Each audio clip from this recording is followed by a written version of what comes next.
I was stirring the soup when my daughter-in-law Megan yanked the pot right out of my hands. "Who cooks like this? You're useless," she shouted, her voice echoing off the tile walls. As she wrenched the heavy metal away, she deliberately swung the base, hitting me hard, right between the shoulder blades. A sharp, stinging ache flared up my spine. I stumbled forward, slightly gripping the edge of the granite counter to steady myself, but I didn't gasp.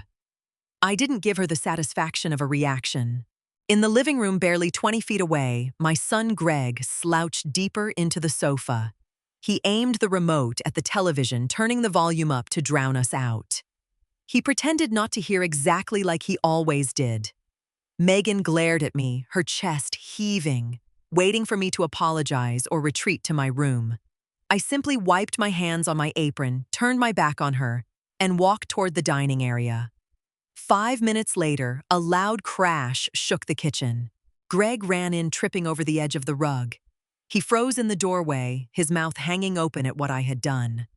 Scattered across the pristine hardwood floor were the shattered remains of Megan's prized possession, an $800 imported ceramic dinnerware set she had purchased using my credit card. I had pulled the entire bottom shelf out of the glass cabinet and let it drop. Megan rushed in behind Greg, turning deathly pale. "If I'm so useless," I stated, brushing the dust from my hands with calm precision, "I guess I can't be trusted around nice things in the kitchen." The silence that followed was absolute. They stared at the broken shards, completely unable to process that the quiet, accommodating woman they had been stepping on was gone. But what they didn't know was that this was only the beginning of my house cleaning. To understand how a pot of soup led to shattered ceramics, you have to look back 5 months. That was when Greg's tech startup collapsed, leaving him and Megan desperate for a place to stay. They arrived on my porch with 12 suitcases and a promise to save up for a down payment. I offered them the guest room. Within a week, Megan had commandeered the master bedroom. Greg told me it was just because Megan needed the larger closet for her work clothes. I packed my belongings and moved into the small, drafty room at the end of the hall, telling myself it was temporary. Quickly, my home stopped feeling like mine. Megan rearranged my living room furniture. She complained that my spices smelled stale and threw them away.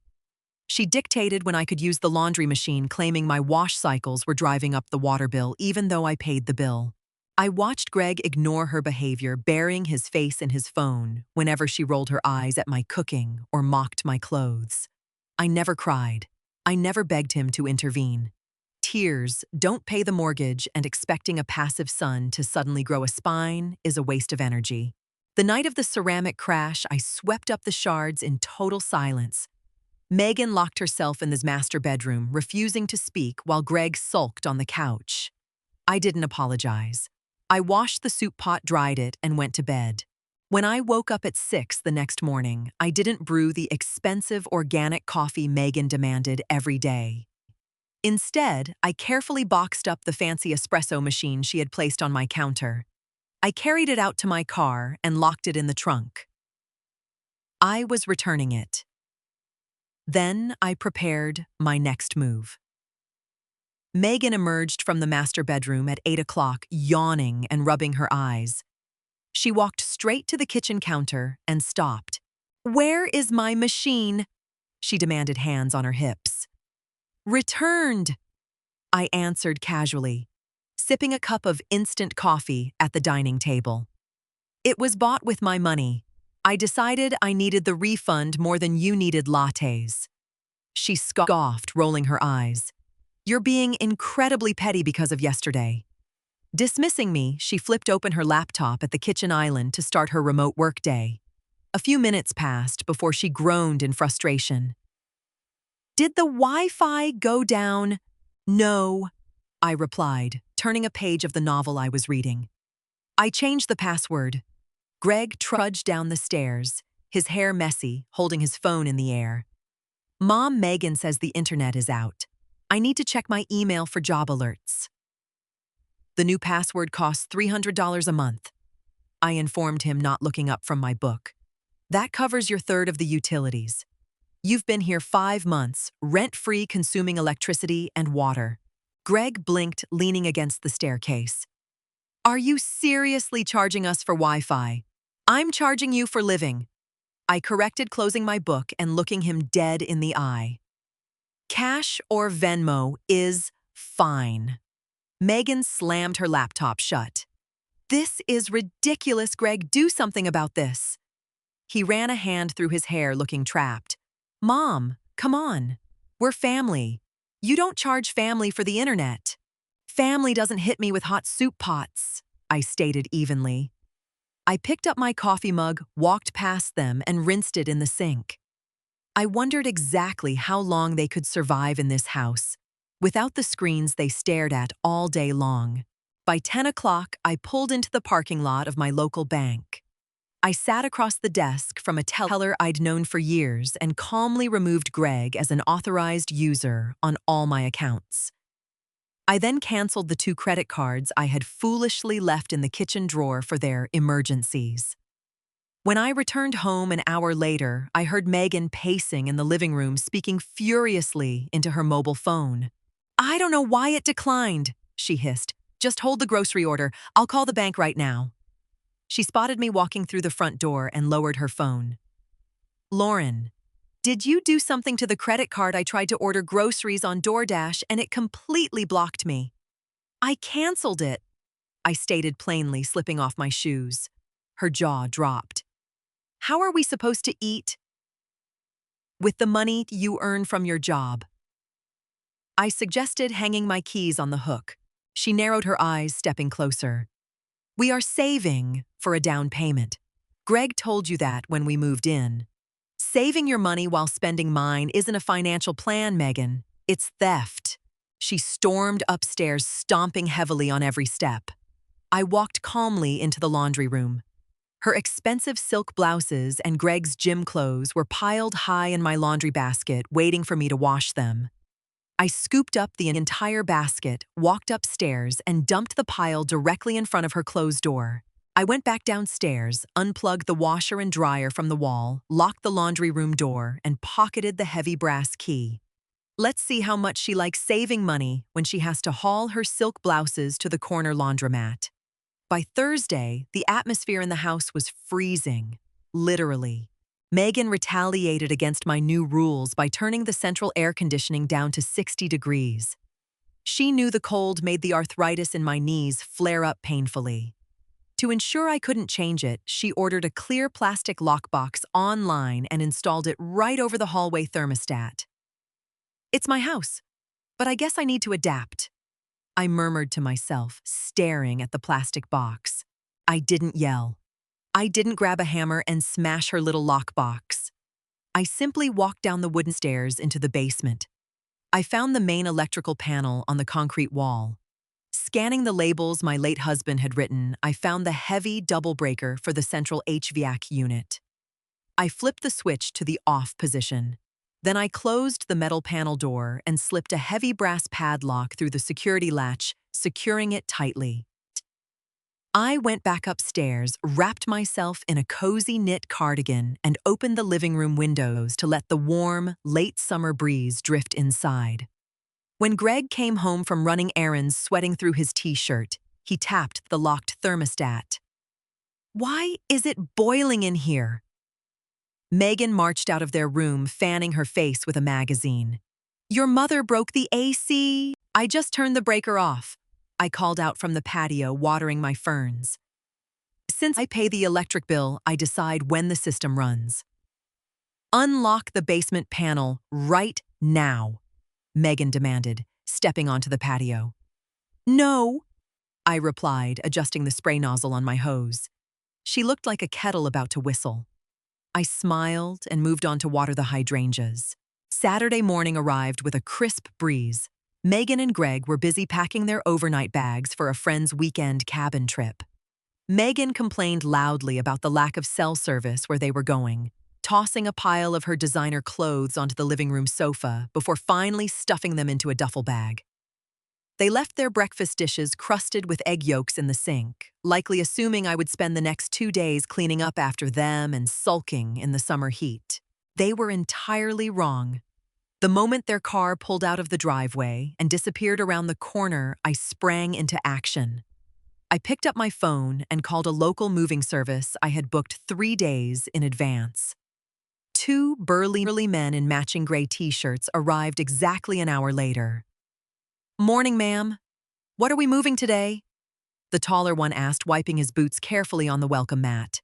"Everything in the master bedroom goes straight down the hall to the small guest room," I instructed, pointing the way up the stairs.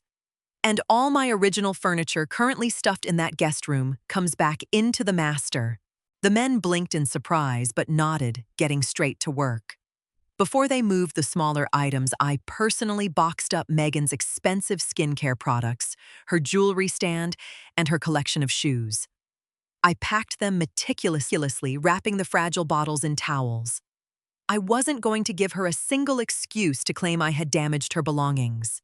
It took the movers just under 2.5 hours to completely undo 5 months of disrespect. My heavy cedar bed frame, my antique wooden vanity, and my clothes were finally back in the large, sunlit room I had shared with my late husband. Meanwhile, Megan's modern vanity, her rolling racks of clothes, and Greg's bulky gaming monitor were crammed tightly into the damp, north-facing guest room. It was a tight fit, but they were no longer my priority. I paid the movers in cash, tipped them well for their efficiency, and saw them out. 30 minutes later, a local handyman I trusted stopped by. He spent a quiet half-hour drilling and installing a heavy-duty commercial-grade keypad lock directly onto the master bedroom door. I programmed a 4-digit PIN, closed the door, and listened to the solid, satisfying click of the deadbolt sliding into place. That night, I slept in my own bed for the first time in nearly half a year.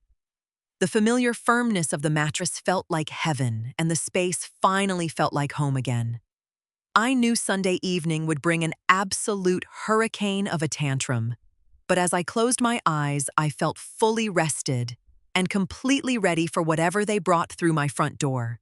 The front door swung open heavily at exactly 6 o'clock on Sunday evening. "Lauren, we're back," Greg called out, dropping his heavy keychain onto the entryway table with a loud clatter. I was in the kitchen, calmly basting a lemon herb roasting chicken. The rich, savory smell of garlic butter and thyme filled the entire house, making it feel warm and lived in. Traffic was an absolute nightmare. Megan complained loudly, her footsteps stomping up the wooden stairs. "I need a long, hot shower right now. My back is killing me from that cheap cabin mattress." I didn't say a word. I simply slid the roasting pan back into the oven and set the timer. A few seconds later, the rattling of a door handle echoed down the hallway, followed by a confused silence. Then a sharp, ear-piercing shriek tore through the house. Megan stomped down the stairs so hard I thought she might break a board. Her face was flushed, a furious, blotchy shade of red. "What did you do? Why is the bedroom door locked? And why is all of our stuff shoved into that tiny, disgusting closet room?" Greg hurried into the kitchen behind her, looking panicked and exhausted. "Mom? What is she talking about? Did you touch our room?" "It is my room," I corrected smoothly, picking up a damp cloth to wipe down the granite counters. "And you are guests in my house. Guests sleep in the guest room. You can't just move our things while we aren't home." Greg raised his voice, running a hand nervously through his hair. "That's a massive invasion of privacy, Mom. You took my bedroom without asking me 5 months ago." I reminded him, turning to look him dead in the eye. "I simply took it back. If you want privacy, you pay for your own square footage. We need that space. Greg's home office setup doesn't even fit in there." Megan snapped, crossing her arms tightly across her chest. She looked like a toddler denied a toy. "Then you should rent an apartment with an office space," I replied evenly.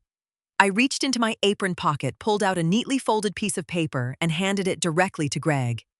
He unfolded it slowly, his eyes scanning the bold black text. "What is this?" "A formal 30-day notice to vacate," I stated, keeping my voice perfectly level and entirely devoid of emotion. "It is a standard form. You have exactly 1 month to find a new place to live, pack the rest of your bags, and hand over your keys. I've already signed and dated it." Megan snatched the paper from his hands. She stared at the typed words, her hands physically shaking as she read it. The color completely drained from her face as the reality set in. Her absolute control over my house and my life had just evaporated into thin air. "You're kicking your own son out on the street," Megan spat, crumpling the notice in her fist. "I'm reclaiming my home," I corrected. Greg looked utterly defeated, slumping against the counter. "Mom housing is incredibly expensive right now. Where are we supposed to go in 30 days? You both work full-time jobs. You haven't paid rent, utilities, or groceries in 5 months. If you don't have savings by now, you need better financial management." Megan glared at the oven where the chicken was sizzling. "Fine. But until we leave, we still live here. And I'm starving." She reached up to the cabinet for a dinner plate. I stepped smoothly in front of the counter, blocking her path. "This is my food, bought with my money, cooked in my pots. You called my cooking useless, remember?" She froze her hand, hovering in the air. "The refrigerator has one empty shelf on the bottom just for you." I continued, pointing across the kitchen. "I suggest you start buying your own groceries." I plated my own dinner and walked to the dining room. I ate in total peace while they whispered furiously in the kitchen. Later that night, I heard Megan complaining loudly from the cramped guest room. "She's insane, Greg. You have to fix this." "What do you want me to do?" Greg muttered through the thin walls. "She holds the title and she controls the money." Exactly, I thought. I turned off my bedside lamp, pulled my favorite quilt up to my chin, and smiled in the dark. The next 2 weeks turned into a quiet war of attrition. Megan tried to leave her dirty, crusted dishes in the kitchen sink to annoy me. I simply picked them up unwashed and placed them directly on her pillow in the guest room. She tried to invite 3 of her friends over for a loud dinner party, hoping to embarrass me into hiding in my room. Instead, I changed the Wi-Fi password again, locked both downstairs bathrooms, and went out to enjoy an evening movie. Her friends left before 8 o'clock. The breaking point arrived on a Tuesday afternoon. I returned from grocery shopping to find a commercial locksmith van parked in my driveway. Megan stood on the front porch, pointing at the front door, while the technician pulled his drill from a toolbox. I parked my car, walked up the steps, and looked directly at the locksmith. "Can I help you?" "The lady lost her house key, needs the front locks changed," he said, wiping his brow. "I own this house," I said, pulling out my state ID and the property tax bill I kept in my glove box. "Cancel the work order immediately."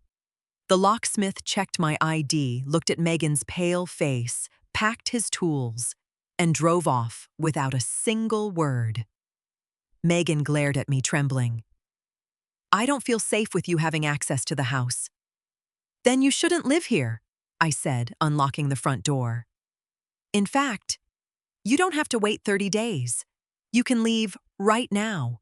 Greg arrived home from work an hour later to find chaos. Megan had aggressively packed 3 suitcases and was standing in the hallway, fuming. "We're leaving," she announced loudly. "I refuse to be treated like a prisoner in this house." Greg looked at me. His shoulders slumped in defeat.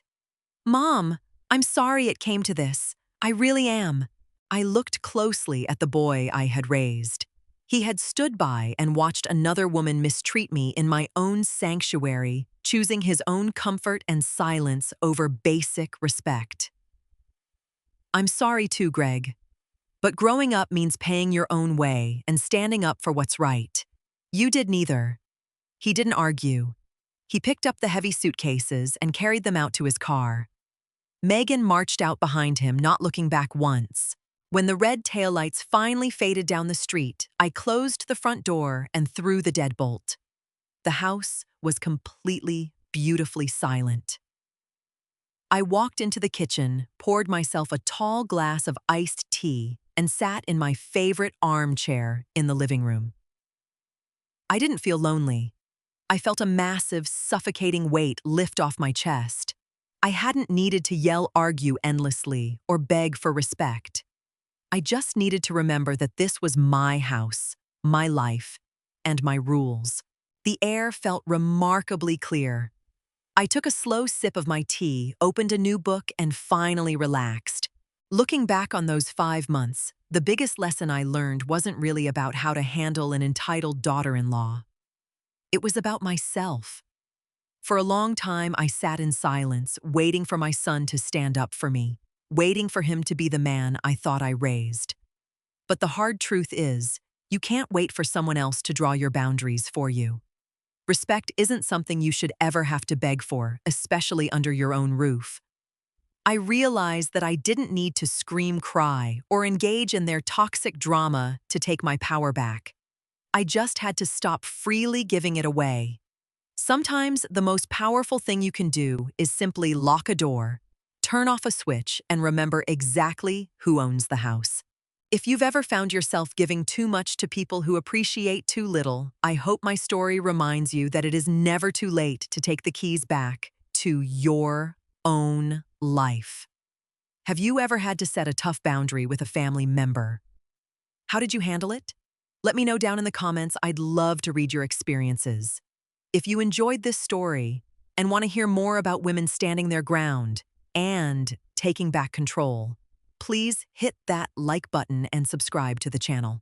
It really helps out. And I'll see you all in the next video.